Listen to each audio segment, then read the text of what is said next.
Meus irmãos, com alegria, recebam a paz de nosso Senhor e Salvador Jesus Cristo. Amém?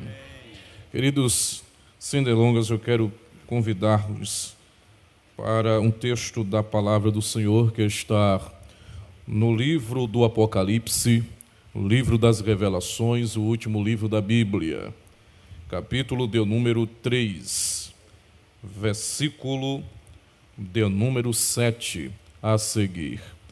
O livro do Apocalipse, capítulo de número 3, versículos de número 7 a seguir. Praze-me nesta oportunidade ímpar e singular a externar a Deus a minha gratidão pela honraria que o Senhor nos concede na noite de hoje para fazermos uso da sua infalível, inerrante palavra. Palavra esta que o apóstolo Paulo disse ao seu filho na fé Timóteo, fiel e digna de toda aceitação. Que é o Deus Todo-Poderoso, mediante Jesus Cristo nosso Senhor, lhe seja dada toda a glória e honra e louvor e força e poder e domínios e reinos e governos e ações de graças pelos séculos dos séculos. Nessa saudação inicial eu quero estender a minha eterna gratidão pela confiabilidade de púlpito ao nosso pastor presidente, reverendo José Orisvaldo Nunes de Lima, também o nosso pastor Herman, pelo convite, pelo honroso convite que nos foi ofertado nesta noite. Deus abençoe abundantemente. Quero com isso estender também a minha gratidão a Deus e louvar a Deus pela vida de todos os pastores que com carinho me receberam aqui no púlpito e certamente estão intercedendo por nós, em nome de Jesus. Trago também a calorosa saudação dos nossos coordenadores, ali na 9ª região, pastor Josuelto Guedes, pastor Manassés Tenório, meu pastor, em Vilagem Campeche 2, ambos cumprimentam a igreja com a paz do Senhor Jesus. Escrito está, irmãos, segundo a minha tradução. Diz assim: escreve ao anjo da igreja em Filadélfia. Assim diz aquele que é santo, verdadeiro, o que tem a chave de Davi, o que abre ninguém fecha, e o que fecha ninguém pode abrir. Conheço as tuas obras, tenho posto diante de ti uma porta aberta, que ninguém pode fechar. Tens pouca força, mas guardaste a minha palavra e não negaste o meu nome. Amém, queridos? Por bondade, podeis retornar os vossos assentos. Muito obrigado. Que Deus aplique a credibilidade da sua palavra em nossos corações. Queridos e amados em Cristo Jesus, o livro do Apocalipse é o livro da celebração e da festa da Igreja de Jesus Cristo.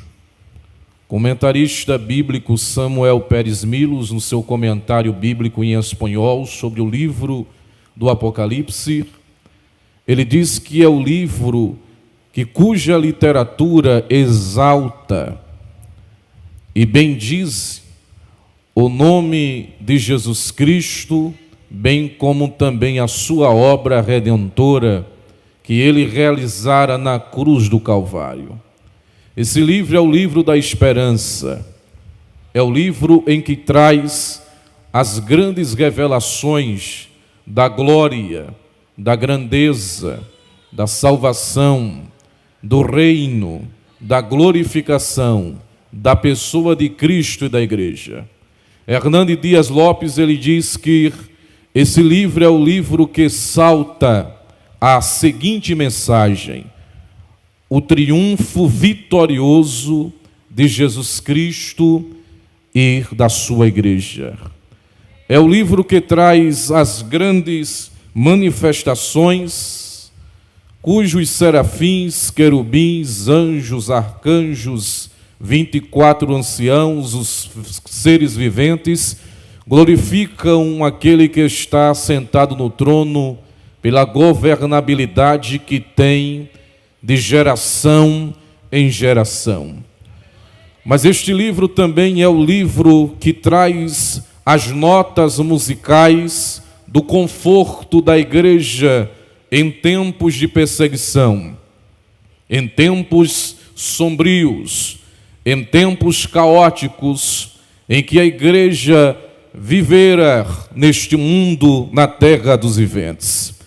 É o livro que traz e aquece o coração da igreja para que a fim busque santificação, pois Jesus Cristo, nosso Senhor, está voltando. Quando nós olhamos para esse livro e essa literatura, podemos ver dentro dela as grandezas reveladoras que aqui as tem. Se nós olharmos o primeiro capítulo, João ele apresenta o Cristo glorificado, e no último capítulo ele apresenta a igreja glorificada. Entre o capítulo de número 1 e o capítulo de número 22 do livro em apreço, o livro do Apocalipse, ele traz as mensagens de exortação e de elogio para a sua igreja em tempos de crise e de perseguição. Esse livro, por sua vez, ele foi escrito em um governo cujo imperador Domiciano, conhecido como Segundo Nero, perseguia a igreja de Jesus Cristo desde que o ano que assume o poder, exatamente em 81 a 96 depois da Era Comum. É dentro desse aspecto que nós podemos observar que, por sua vez, a igreja está vivenciando o tempo amargo de trevas durante o governo desse homem. Se nós olharmos a história, o historiador Alain Fourquier, ele diz que o imperador Domiciano veementemente perseguia a igreja, maltratava a igreja, persistia em perseguir os pastores, bispos, diáconos desta igreja, pois temia pelo avanço que essa igreja estava se estendendo ao longo de toda a extensão do império e bem também alcançando a Europa. Pois quando nós olhamos para esse contexto de perseguição da igreja de Jesus Cristo, o único apóstolo que estava vivo nesses dias era o apóstolo João. Segundo o historiador, com aproximadamente 90 anos de idade, João recebera a promessa de Jesus Cristo que ele veria o Senhor, o Filho do Homem, glorificado e resplandecente. Segundo o comentarista Samuel Pérez Milos, ao fazer o comentário de Mateus no capítulo de número 17, quando Jesus no Monte da Transfiguração se transfigura e o seu corpo se reveste de luz, ele diz que essa aplicação da promessa de Jesus para João se aplica em dois aspectos. Primeiro aspecto, aqui no capítulo 17 de Mateus, que vai apresentar o Cristo divino para Pedro, Tiago e João. E o segundo aspecto aqui, exatamente no livro do Apocalipse, que traz o resumo central da glorificação de Jesus Cristo, nosso Senhor. Esse livro ele foi escrito exatamente no ano 95 depois de Cristo. E dentro desse período, a igreja estava sendo perseguida por Domiciano. E ao analisar esse momento histórico, o que nós podemos observar é que essa igreja estava sendo perseguida, mas era uma igreja que, segundo os historiadores, como também o Justo Gonzalez, é uma igreja que persistia na presença de Jesus, na pregação do Evangelho e não abandonava a cruz, pois a perseguição não vem para matar ou destruir, exterminar a igreja na terra dos viventes. Pelo contrário, vem preparada para prová-la como ouro, refinada, para torná-la mais pura, mais santa, mais nobre e mais preparada para a vinda iminente de Jesus Cristo, nosso Senhor. Com isso, o livro do Apocalipse, ele traz esse tom, esse calor para a igreja de Jesus Cristo. Um calor de avivamento, um calor de esperança, um calor de refrigério, que em tempos sombrios e difíceis, Cristo Jesus, ele traz a seguinte mensagem: eu estou voltando, prepara-te, ó igreja minha. Quando nós olhamos para esse tom do livro do Apocalipse, o que nós vamos perceber é que o apóstolo João está exatamente por causa da perseguição e a mando de Domiciano preso na ilha de Patmos. O capítulo de número 1 vai nos dar a localização em que o apóstolo está, na ilha do Mar Egeu, ilha de Patmos. Ali, segundo o historiador, ele diz que por sua vez esse lugar era chamado também de Apocalipse. A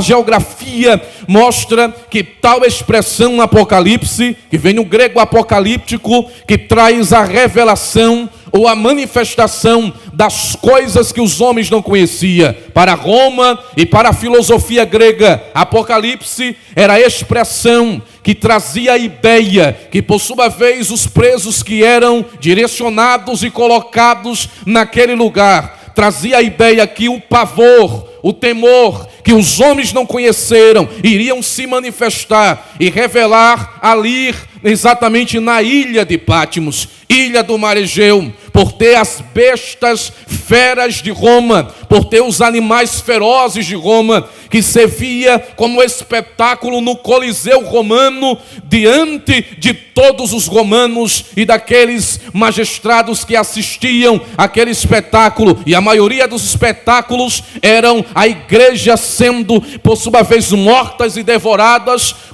por leões e pisada por touros daquela região. Quando nós olhamos para esse momento, quando nós olhamos para esse cenário, aproximadamente 90 anos de idade, o ancião, o apóstolo João, ele foi colocado nesta ilha a fim de morrer, a fim de ser, por sua vez, morto pela sua fragilidade corporal, ou por sua vez, por causa das bestas feras e animais que estavam naquele lugar. Mas ao não for que ele vai fazer registro em dizer que agora João, ele vai procurar um lugar para residenciar e para abrigar-se. E esse lugar, ele escolheu uma caverna. E dentro da caverna, João estava descansando. E num ribombar, e num som, e na poderosa palavra do Senhor, ele rompe o silêncio. E agora ele chega para João, se apresentando como Cristo glorificado,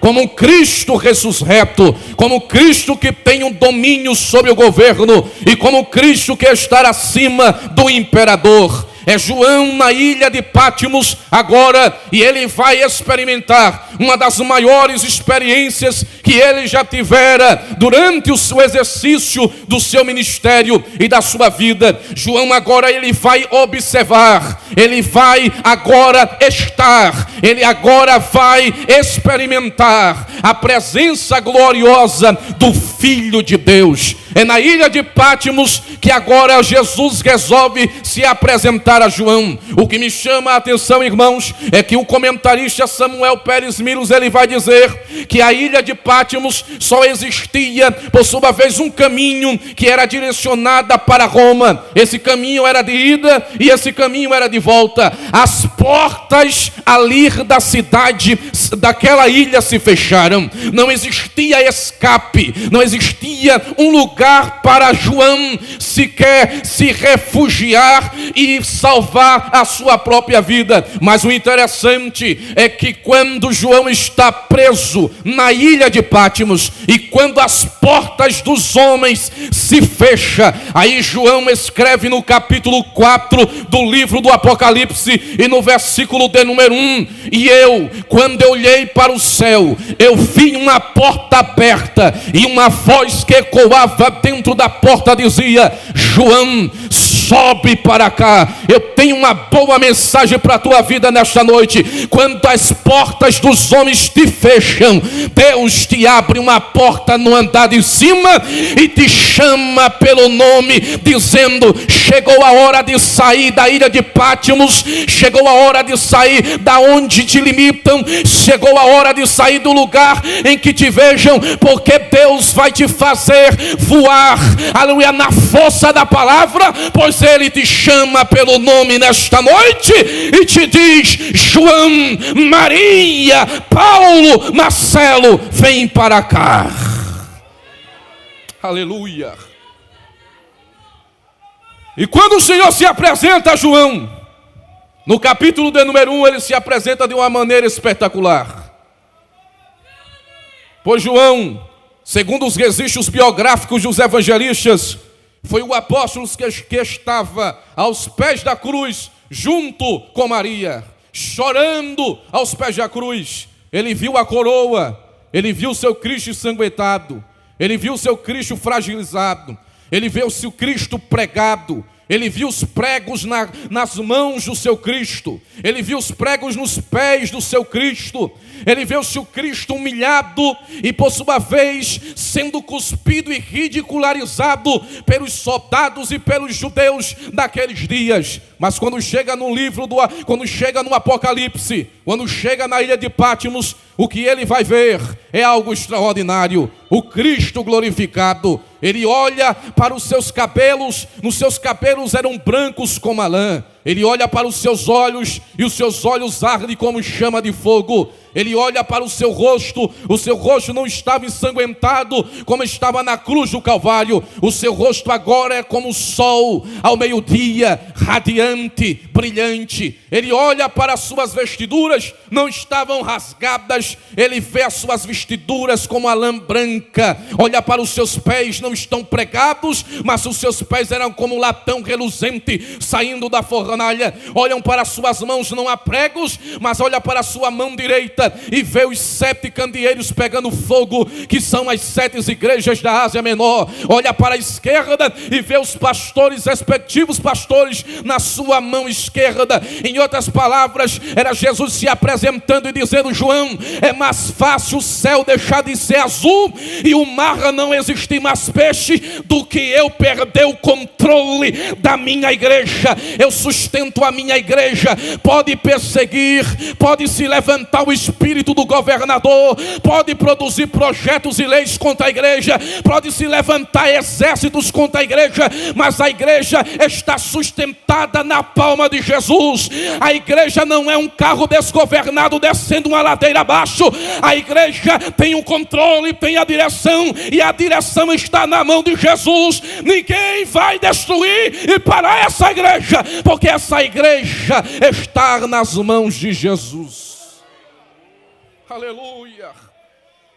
Ao se apresentar a João, João escuta a voz dele. E quando ele ouve a voz, a sua voz era como de trombeta. Trombeta na Bíblia é celebração. Trombeta na Bíblia é festa. Trombeta na Bíblia é júbilo. Em outras palavras, o Senhor estava dizendo: diga para a minha igreja que a perseguição está grande, mas é tempo de eles cantarem o hino da vitória. É tempo de eles jubilarem. É tempo de eles tocarem. É tempo de preparar os instrumentos e louvarem, porque quanto maior a perseguição, maior a esperança que arde no nosso coração, porque nós estamos aqui não para morarmos, residenciarmos eternamente na terra. Somos peregrinos, e conforme o apóstolo Pedro escrevendo na primeira epístola, no capítulo de número 1, ele vai dizer: nós somos peregrinos, forasteiros, estrangeiros em terras estranhas, mas a trombeta vai soar, meus irmãos. Enquanto nisso nós vamos caminhando pregando o evangelho, mas a nossa casa, a nossa pátria está no céu. Aleluia. O livro do Apocalipse, ele apresenta essa grandeza de Cristo. E João vê, João contempla, e agora o Cristo vai se apresentar para todas as igrejas que estão na Ásia. Ele vai revelar a sua natureza divina, mostrando que ele é maior, do que o imperador e do que as perseguições que estavam instaladas naquele contexto.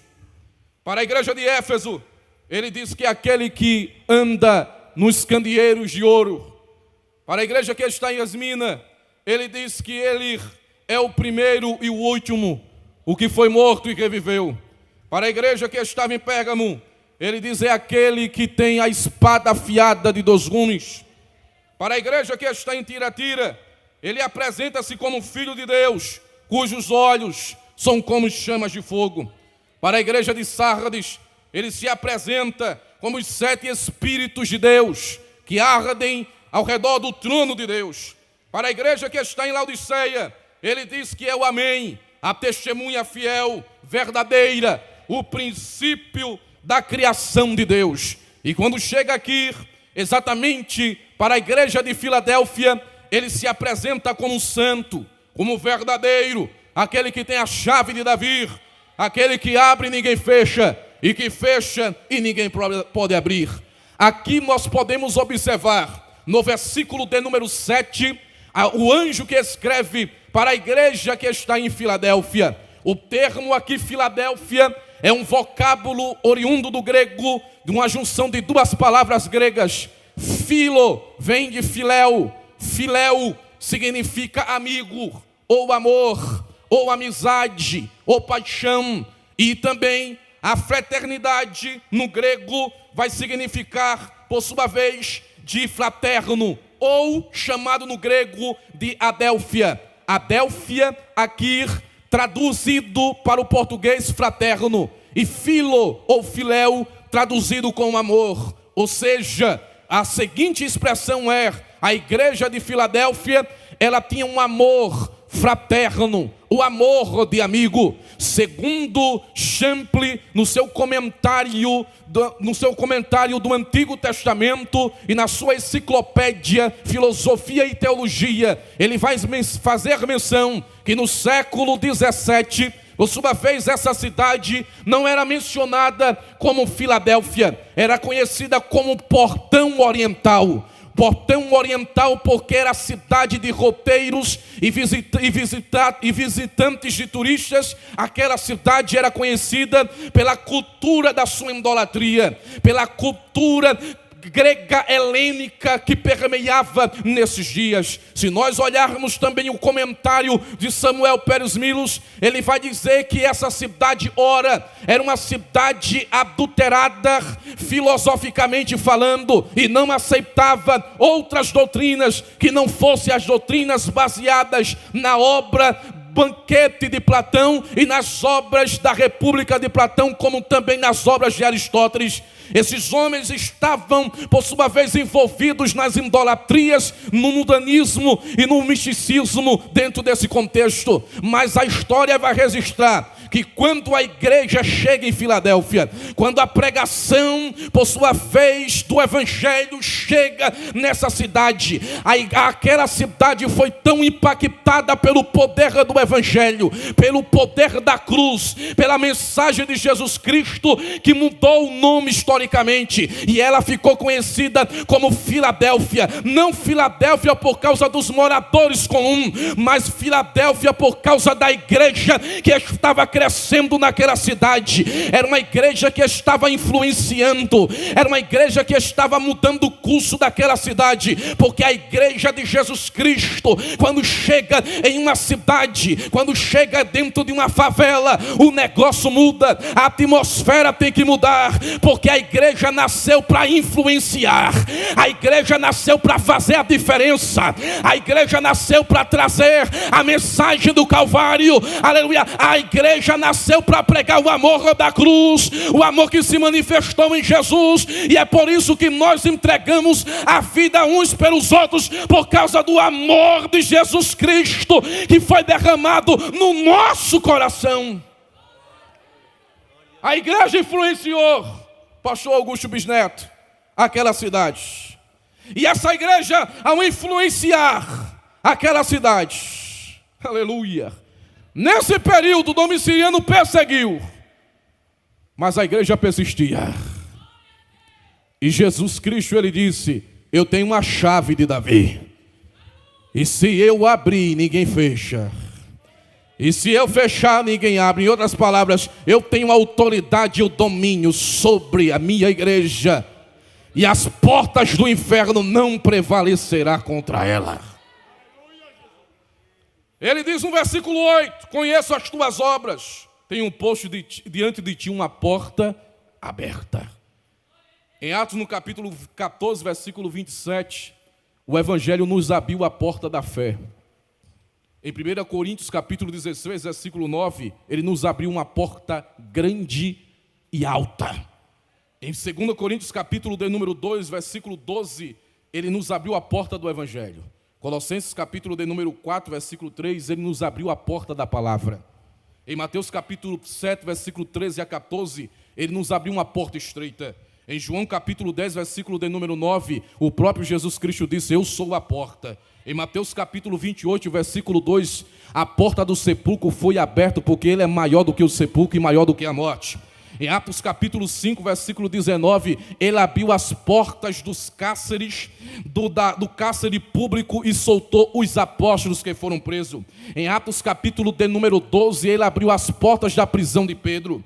Em Atos capítulo 16, ele abriu a porta onde Paulo e Silas estavam presos, e depois que cantaram e louvaram o Senhor mandou um terremoto e abriram-se todas as portas e as algemas de todos caíram. No Salmo de número 24, versículo de número 7, ele nos abriu as portas celestiais.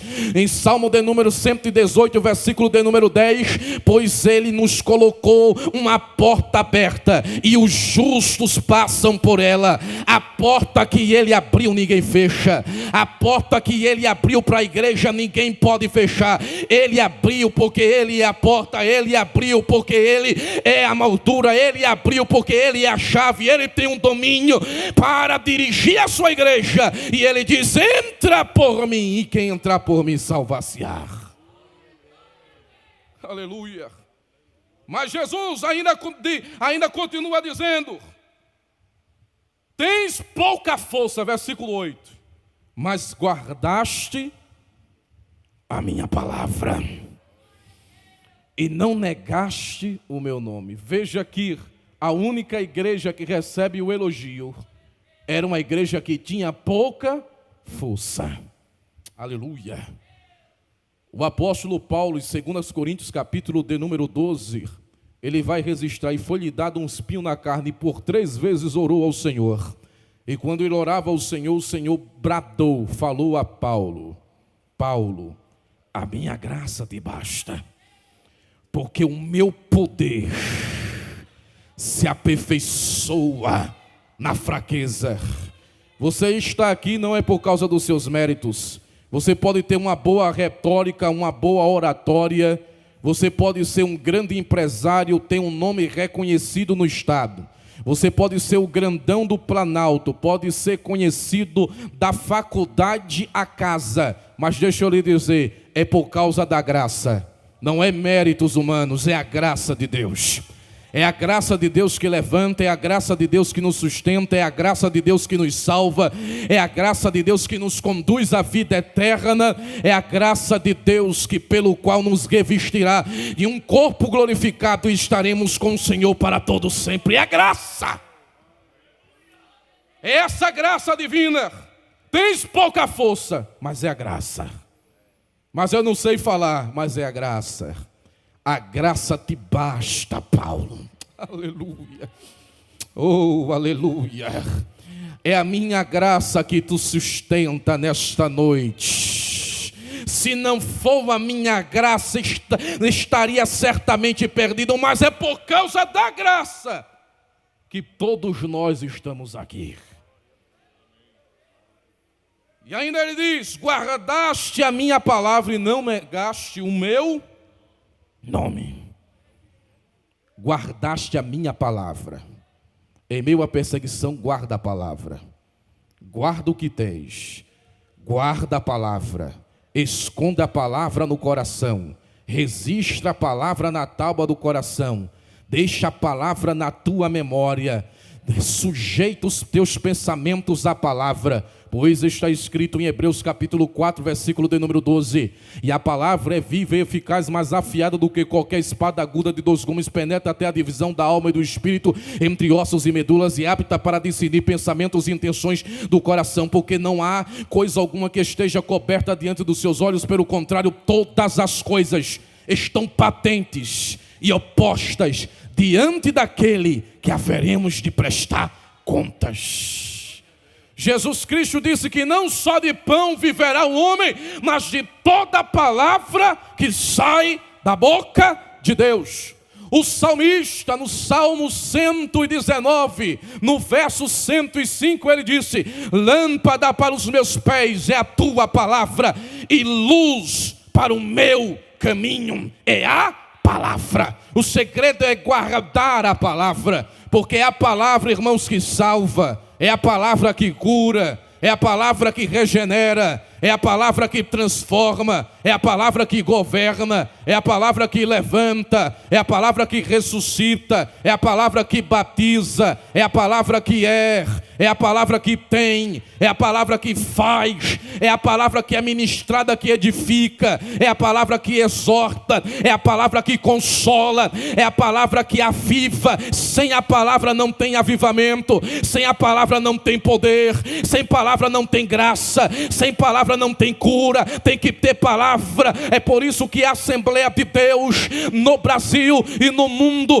cresce a cada ano, e nós estamos avançando em todos os territórios. Sabe por quê? Porque essa igreja não cresceu com inovações. Nós não precisamos de tapete de sal, não precisamos de rosa do puxamento, não precisamos de tapete ungido. É só a palavra, porque é a palavra que faz, é a palavra que salva. Não precisa inovar, nós não precisamos de colocar luz colorida em cima dos nossos púlpitos, nós não precisamos trocar o púlpito de madeira pelo latão pintado de preto. Nós não precisamos inovar, é só pregar a palavra dos profetas, a palavra dos apóstolos, a palavra de Cristo. Pregue a palavra, e a palavra que vai fazer é a palavra.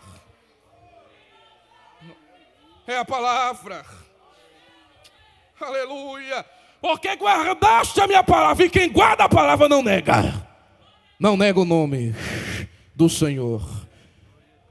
Porque o próprio salmista disse: eu escondi, eu guardei a tua palavra no meu coração, foi para não pecar. Eu não vou abrir mão das doutrinas, eu não vou abrir mão da tradição da igreja, eu não vou abrir mão da mensagem da cruz. O sangue pode verter no meio da canela, mas eu continuarei proclamando Jesus de Nazaré.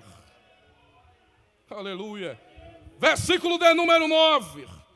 O Senhor diz: porque eu farei das sinagogas de Satanás aos que dizem judeus e não são, mas mentem, os inimigos de Deus, que têm aparência de piedade, tem aparência que governa, tem aparência que, por sua vez, traz as ideias que defendem os princípios da igreja, mas são lobos devoradores.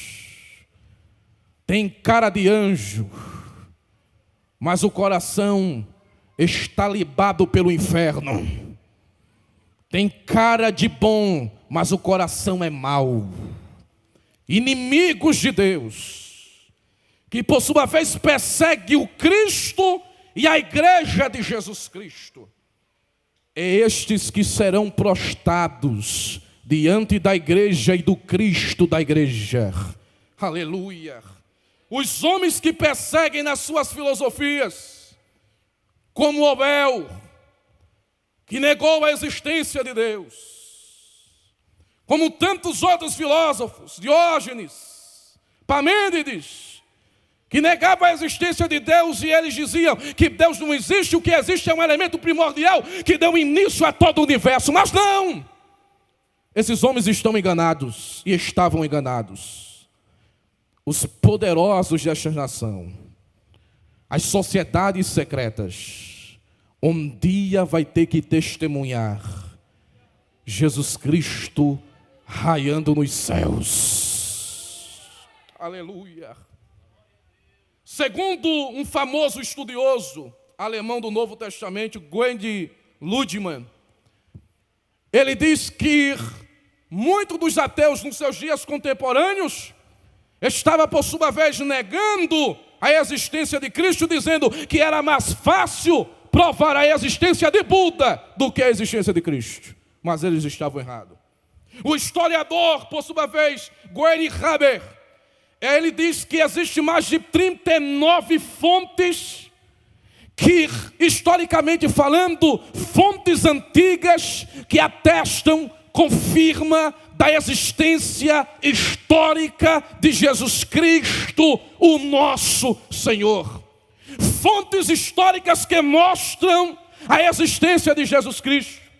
Os homens tentam, nas suas filosofias, registrar que Jesus é uma fantasia criada pela igreja no primeiro século e que foi construída como principal personagem durante a igreja no período da Idade Média.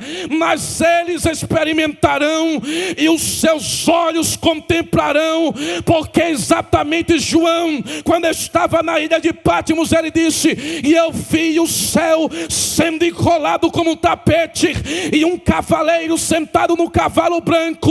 Ele veio descendo dos céus para governar sobre a terra, e ele vem com poder e grande glória. E ele diz: e no manto da sua coxa está escrito que ele é o Rei dos Reis e Senhor dos Senhores.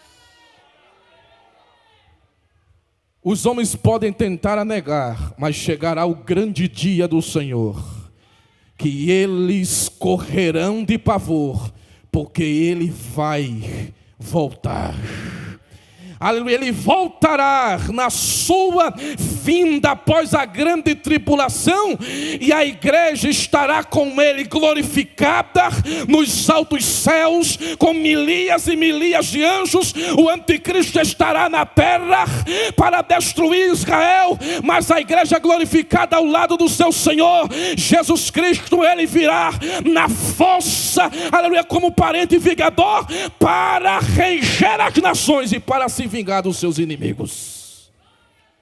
2 Tessalonicenses, capítulo de número 2, versículo de número 8, vai dizer: e com o sopro da sua boca ele matará o anticristo e destruirá com a chegada da sua presença todos os seus inimigos.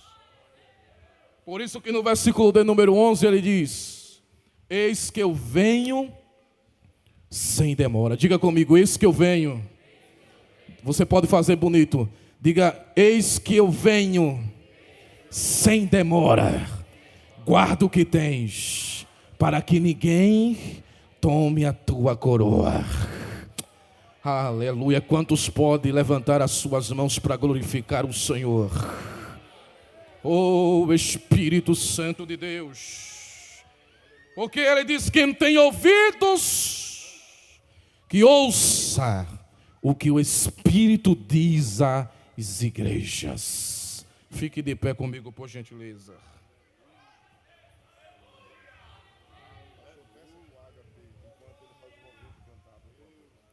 Glória a Deus. Eu quero nesse momento conhecer as mãos das pessoas que não são evangélicas. Faça só um sinal assim com a sua mão para nós conhecermos. Temos ali um jovem senhor. Temos ali um outro jovem. Tem mais alguém que não é evangélico? Tem aqui outro jovem. Glória a Deus. E eu quero, com a permissão do nosso pastor, convidar a vocês que não são evangélicos e hoje veio aqui. Vocês poderiam viajar, passar o seu final de semana repousando em outros lugares. Mas vocês vieram aqui para ouvir a palavra do Senhor. E a palavra do Senhor para a sua vida é esta: vem enquanto é tempo, porque o dia da salvação é hoje. Porque Jesus te ama e Ele quer fazer algo novo na sua vida.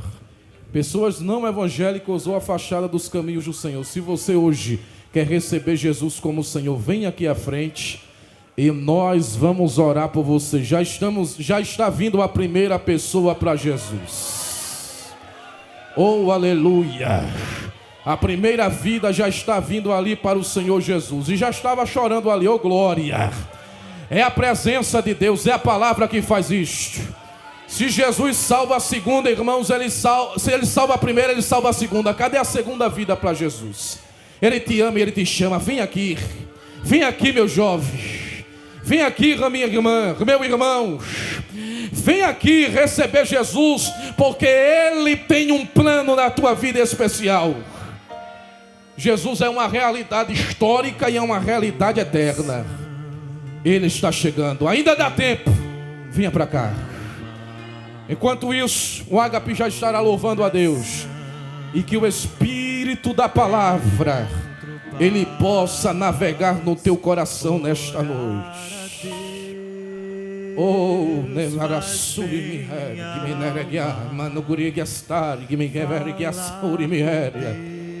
vai Espírito, vai Espírito. Se Jesus salva a primeira, Ele salva a segunda, irmãos. Cadê a segunda vida? É assim mesmo, o reino dos céus é tomado à força. É por isso que nós insistimos. Mas que seja livre e espontânea a obra do Espírito Santo na tua vida. Venha que há tempo. Adora, igreja. Coisa linda, Jesus. Espírito de Jesus. Espírito de Jesus. Espírito de Jesus. Grande é o nosso Deus. Adore aqui na terra, porque em breve a trombeta soará. As obras que Ele E em um coral, com uma afinação perfeita, nós louvaremos o Senhor para sempre. Espírito de Jesus.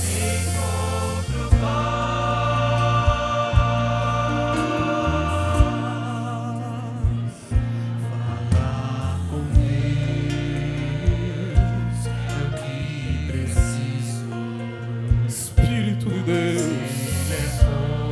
Você que está ao lado de pessoas não evangélicas, irmãos, convide essas pessoas aqui. Chame essas pessoas aqui e nós vamos orar. Que seja livre, que seja espontânea a obra do Espírito. Não é por força nem por violência, mas é pelo meu Espírito. Mais duas vidas está vindo aqui até 3 vidas para o Senhor Jesus. Se Jesus salvou a primeira, se Jesus salvou a segunda, Ele salva, aleluia, também a terceira, e Ele salvará a quarta. Cadê a quarta vida? Nós estamos esperando você. Oh, Espírito de Jesus. Vai, Espírito. Vai, Espírito, com a tua palavra. Quebranta, rompe as cadeias. Quebranta os corações de pedra. Não é a minha palavra como fogo e como martelo que esmiuça a rocha. A tua palavra vai, Espírito. Vai, Espírito. Vai, Espírito. Convence, Espírito, pela tua palavra. Aleluia. Cadê a quarta vida? Nós estamos esperando. Esse jovem que veio aqui, vem aqui à frente. Venha receber também o Senhor Jesus, um grande sábio que escreveu os provérbios. Ele diz: lembra-te do Senhor nos dias da tua mocidade, antes que venham os maus dias. Aleluia. Essa é a hora para a sua vida. Vem aqui e nós vamos orar por você. Bendito Deus. Glória a Deus. Fica confirmado que é a terceira vida, é isso? A terceira vida está vindo ali. Seria a quarta. É a terceira vida, irmãos. Terceira vida para o Senhor Jesus. Temos a quarta vida. Oh, Espírito de Deus, está uma obra tremenda aqui, irmãos. A Bíblia diz que não há festa no céu quando o cego vê, quando o paralítico anda, quando os leprosos são limpos, mas há festa no céu quando uma vida confessa que Jesus Cristo é o seu Salvador. Aleluia. Eu quero nesse momento passar as honras para o nosso pastor Herman, que recebe essas novas ovelhas, mesmo fará essa oração em nome do Senhor Jesus. E eu quero agradecê-lo pela confiabilidade. Os pastores, muito obrigado pelo carinho dos pastores. Eu estou debaixo da cobertura espiritual de vocês. Muito obrigado pela intercessão. Deus abençoe em nome de Jesus. E eu vou aí descer com a permissão do pastor para dar um abraço em vocês em nome de Jesus.